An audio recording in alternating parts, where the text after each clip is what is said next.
Assalamualaikum warahmatullahi wabarakatuh. Perkenalkan saya Safril Nur Abdillah dari kelas 4C. Di sini saya akan mempresentasikan hasil rangkuman saya mengenai pedoman susunan KTI pada tugas mata kuliah metodologi penelitian. Susunan proposal skripsi terdapat di bab 4, yaitu memiliki bagian awal, bagian utama, dan bagian akhir. Pada bagian awal itu memiliki cover. Cover memiliki judul skripsi dan ada logo. Judul deskripsi terletak di bagian tengah atas, logo dengan ukuran lebar dan panjang masing-masing 6 cm terletak di bawah bagian judul. Lalu ada identitas penulis, nama dan NPM, lalu diketikkan juga di bawah tahun pengajuan dengan format seperti gambar tersebut. Di bagian awal lagi ada halaman depan yang berisikan susunan, sampul depan, halaman judul, dan seterusnya sampai halaman daftar algoritma. Ini sesuai urutan, jangan sampai dibolak balik. Pada bagian utama selanjutnya, pada bagian utama yaitu pada bagian isi, ada beberapa kriteria yang harus dipenuhi. Penulisan judul bab ini diawali dengan kata bab, diikuti dengan nomor angka Romawi pada yang dituliskan dengan angka Romawi huruf besar. Ditulis mulai dari sebelah kiri dengan ukuran font 14 poin. Pada bab 1 yaitu pada pendahuluan memiliki beberapa poin yang harus dipenuhi, yaitu ada latar belakang, identifikasi masalah, rumusan masalah, batasan masalah, tujuan penelitian, manfaat, metode penelitian, jadwal penelitian, dan sistematika penulisan laporan. Pada latar belakang sendiri, dalam penulisan subbab, kalau memang di situ terdapat masalah, ya ditulis dengan latar belakang masalah. Tapi apabila tidak ada, maka cukup ditulis dengan latar belakang. Latar belakang nggak boleh lebih dari 4 paragraf. Setiap paragraf boleh terdiri dari 6 sampai 7 baris. Dilarang menggunakan kata ganti aku, saya, mereka, atau lain-lainnya. Dipersilakan dengan kata ganti peneliti atau penulis. Ingat maksimal 1 halaman.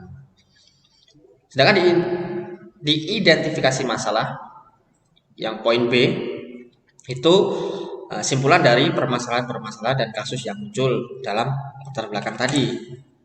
Sedangkan di poin C rumusan masalah yaitu simpulan masalah-masalah yang ditemukan pada paparan latar belakang tadi. Biasanya di rumusan masalah itu dituliskan dalam kalimat tanya yang tegas dan jelas seperti mengapa, bagaimana, dan yang lain sebagainya. Selanjutnya ada poin D yaitu batasan masalah, harus memuat seperti ditulis secara rinci dalam bentuk per poin. Lalu software yang digunakan itu apa, datanya bagaimana, dan hasil akhirnya nanti Anda tulis apa itu terdapat dalam batasan masalah. Selanjutnya ada di poin E tujuan penelitian. Nah, di sini kita harus menunjukkan hasil yang diperoleh setelah penelitian itu seperti apa. Nah, seperti itu. Nah, sedangkan di tujuan penelitian ini merupakan jawaban dari rumusan masalah. Kurang lebih ada 3-5 butir. Di poin F terdapat manfaat dan kegunaan penelitian. Intinya dalam manfaat ini dapat disajikan dengan penomoran sesuai dengan rumusan masalah dan tujuan penelitian. Jadi jelas rumusan masalahnya apa, tujuan penelitiannya bagaimana, nanti dapat dipaparkan dalam manfaat dan kegunaan penelitian. Poin G metode penelitian. Nah, ini memuat hal-hal sebagai berikut. Nah, ini yang terpenting terdapat di situ metode pengumpulan datanya menggunakan apa, lalu teknik atau model analisisnya yang dipakai itu seperti apa, ditulis dalam metode penelitian. Lalu ada poin H jadwal penelitian. Yang poin I terakhir ada sistematika penulisan laporan. Dalam prodi teknik informatika sendiri berbeda-beda teknik penulisannya antara AI, multimedia, jaringan dan keamanan jaringan dan robotika itu berbeda. Dan skripsi terbagi dalam 4 kategori itu sendiri, tidak ada yang lainnya. Di dalam AI susunannya memang semuanya terdiri dari 5 bab, entah itu AI dan yang lainnya terdiri dari 5 bab. Ada pendahuluan, bab 1, bab 2 tinjauan pustaka, analisa dan desain sistem, hasil dan evaluasi serta penutup. Di multimedia yang membedakan yaitu di bab 3, analisa dan pemilihan sistem.